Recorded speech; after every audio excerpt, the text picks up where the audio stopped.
and start again. But Noah and his family were kind, and God wanted to save them. God told Noah to build an ark and to fill it with 2 of every kind of animal in the world.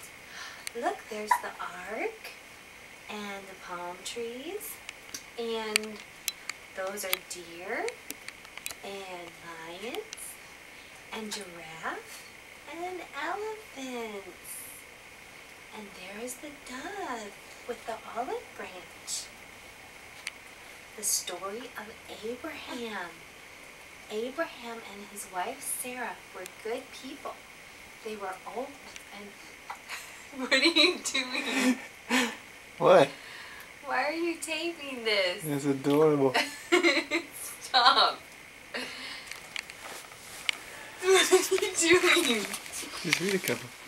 They were old, and although they dearly wanted children, they had none.